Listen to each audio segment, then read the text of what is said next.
strip club, sex shop et maisons closes, prostitution de rue et tourisme à gogo, tout est permis dans le district de Saint-Pauli à Hambourg. Le quartier rouge et la Reeperbahn, cette artère de plus d'1 kilomètre, font à eux seuls la réputation de la ville. On vient de toute l'Allemagne et du monde entier pour s'encanailler. On vient de Chine, il n'y a rien de comparable chez nous. Il n'y a rien de plus normal, ça a toujours existé, c'est ok comme ça. Celui qui veut, il peut, et de toute façon, on ne pourra jamais vraiment l'interdire.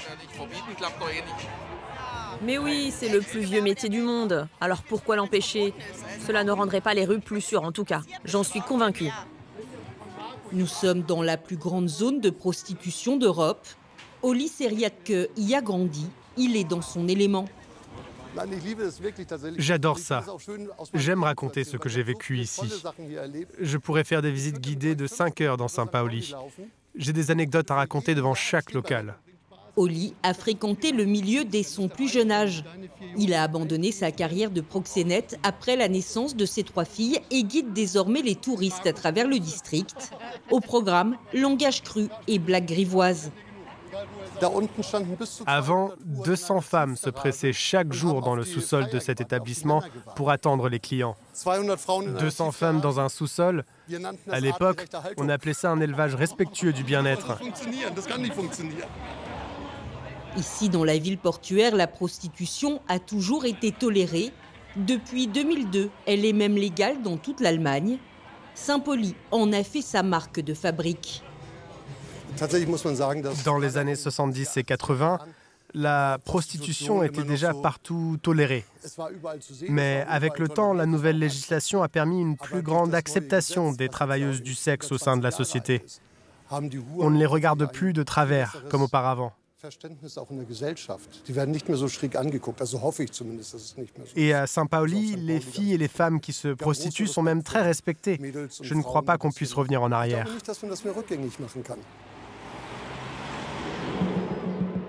Depuis une vingtaine d'années, la prostitution est officiellement un business comme un autre en Allemagne. Le tapin, les maisons closes et même les fameuses vitrines de la rue Herbert à Hambourg, tout est parfaitement légal et réglé dans les moindres détails.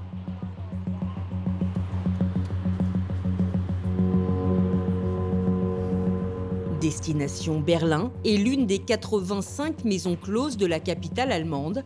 Ici, le patron s'appelle Aurel Marx. Il a commencé dans les années 1990 avec un service escorte et ne plaisante pas avec l'administration. Ça, c'est une immatriculation. Et ça, c'est un document qui prouve qu'il y a bien eu une consultation de santé.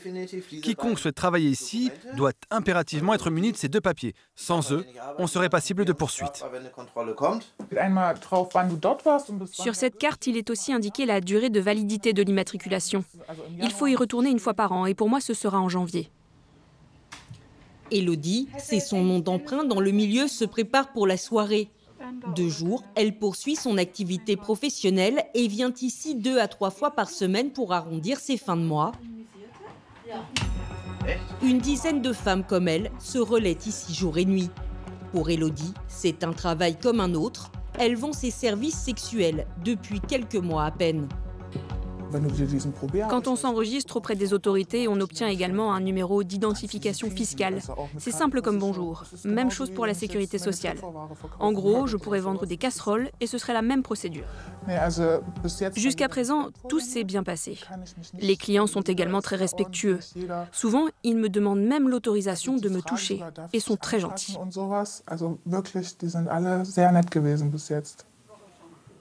Ce soir-là, elle retrouve un client régulier, 150 € l'heure, dont 70 seront reversés à Aurel. L'établissement est composé de 8 chambres. Depuis 2017 et une révision de la loi, le patron est tenu d'y respecter un certain nombre de règles. Chaque chambre doit avoir accès à la lumière du jour. Les chambres en sous-sol sont donc interdites et chacune d'entre elles doit pouvoir être aérée régulièrement. Et, très important, chaque chambre doit être équipée d'un bouton d'alarme pour que les filles puissent donner l'alerte en cas de problème. Aurel fait la promotion de son établissement et de celle qu'il appelle ses filles sur le net. Les clients potentiels savent à toute heure du jour et de la nuit à quoi s'attendre. Si la légalisation a fait des prostituées des travailleuses du sexe, elle a aussi fait de cet ancien proxénète un homme d'affaires. Les filles me paient pour chaque heure passée dans une chambre avec un client. Mais en contrepartie, c'est moi qui suis chargé de faire la promotion de l'établissement et d'attirer les clients. Le gros avantage avec la légalisation, c'est que je paie des impôts et que je travaille sur une base juridique solide. Donc, si je devais un jour avoir des problèmes, avec la mafia par exemple, il me suffirait de décrocher mon téléphone et d'appeler la police. Et c'est eux qui se chargeront du problème. L'Allemagne compte officiellement quelques 28 000 prostituées et environ 2 000 établissements qui proposent des services sexuels. Mais derrière la vitrine officielle de la prostitution, il y a aussi des dizaines de milliers de femmes qui travaillent sans papier, comme dans la Kurfürstenstraße à Berlin. Nous y retrouvons Gerhard Schönborn. Il est confronté chaque jour à la réalité du terrain. Nous sommes ici dans le Kurfürstenstraße à Berlin. C'est le tapin le plus tristement célèbre d'Allemagne, notamment à cause de Christian F. et son livre « Moi, Christian F., 13 ans, drogué, prostitué ». Gerhard est travailleur social depuis une quinzaine d'années. Son association vient en aide aux femmes qui travaillent dans les maisons closes et dans la rue. Il y a quelques années, la municipalité a fait installer ces toilettes publiques à double usage afin de leur faciliter le travail, selon l'explication officielle. Ça suinte l'urine et les matières fécales, mais ça ne gêne pas les clients. Parfois, ils y vont avec 2 femmes. Pour Gerhard, la légalisation de la prostitution n'a rien changé, bien au contraire. Il y a 20 ans, celle-ci a coïncidé avec l'ouverture de l'Union européenne aux pays de l'Est.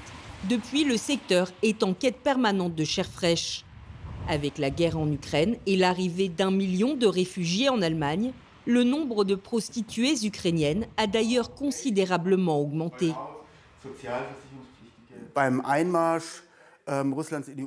Avant que la Russie n'envahisse l'Ukraine, seules 24 femmes de nationalité ukrainienne étaient officiellement enregistrées en tant que prostituées à Berlin.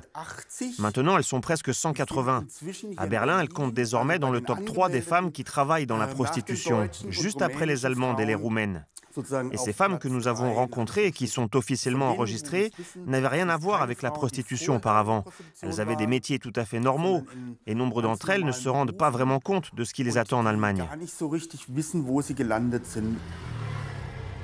Selon une étude réalisée par la Coalition pour l'abolition de la prostitution, l'espérance de vie d'une prostituée est de 40 ans. Yara, elle, en a réchappé de justesse. Sous l'emprise d'un recruteur, elle a été forcée à la prostitution pendant plusieurs années. Elle travaillait jour et nuit dans un appartement transformé en maison close, isolée de sa famille et de ses amis, contrainte également de remettre tous ses revenus à son proxénète. Celui-ci l'a forcée à faire des apparitions à la télévision pour faire la promotion de la prostitution.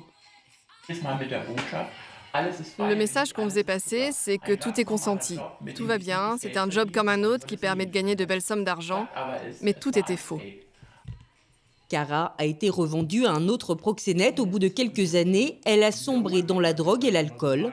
Malgré son statut légal et officiel, elle n'était en rien protégée. La loi suprême du milieu, c'est qu'on ne parle pas, ni avec la police, ni avec personne d'autre. Mais ce qui est sûr, c'est qu'il n'y a rien qui relève de l'autodétermination des femmes dans la prostitution. Ce n'est pas comme si je pouvais dire à un client « tu me paies 100 € et en contrepartie, je t'autorise à faire ceci ou cela ». Non, c'est le client qui a l'argent et c'est lui qui donne la marche à suivre. Et puisque tu dois livrer cet argent à ton proxénète, tu vas chaque jour au-delà de tes propres limites par peur de ne pas y arriver. Selon une étude réalisée par un institut de criminologie allemand, 90% des femmes qui travaillent dans la prostitution en Allemagne sont contrôlées par un proxénète. Pour ses détracteurs, la loi n'a pas émancipé les prostituées comme elle le promettait, mais elle a fait de l'Allemagne le plus grand bordel d'Europe. C'est simple, on a la réputation d'être la Thaïlande de l'Europe. Ulrich Rommelfanger a contribué à la première étude d'envergure jamais menée en Allemagne sur la loi réglementant la prostitution. Une loi qui, selon cet avocat constitutionnaliste, viole chaque jour la dignité de dizaines de milliers de femmes.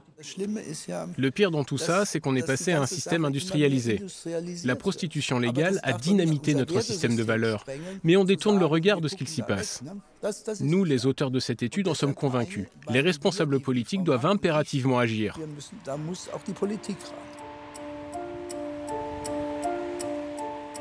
Un cinquième des voix du Parlement serait nécessaire pour révoquer cette loi devant la Cour constitutionnelle. La députée social-démocrate Leni Breimeyer en a fait sa mission. Elle a lancé une initiative transpartisane et multiplie les interventions pour faire évoluer les mentalités. Les femmes dans ce milieu sont sous une pression tellement énorme que la plupart d'entre elles n'osent même pas se tourner vers des associations en cas de problème. Leni Breimeyer milite pour l'instauration du modèle nordique, celui que la France a adopté en 2016 et qui pénalise les clients de la prostitution. Une urgence pour cette députée. Il y a encore trop de grandes organisations en Allemagne qui répètent à longueur de journée que si le modèle nordique était appliqué ici, la prostitution serait refoulée dans les bas-fonds et qu'il serait alors impossible de protéger les femmes. Mais c'est n'importe quoi, car les femmes sont tout sauf protégées actuellement en Allemagne. Avec notre législation très libérale sur la prostitution, nous avons en réalité construit un boulevard pour les trafiquants d'êtres humains. Mais en 20 ans, la normalisation de la prostitution a fait son effet. Seul un Allemand sur 5 est favorable à sa pénalisation. Ses détracteurs se battent désormais contre une industrie qui génère chaque année environ 15 milliards d'euros en Allemagne.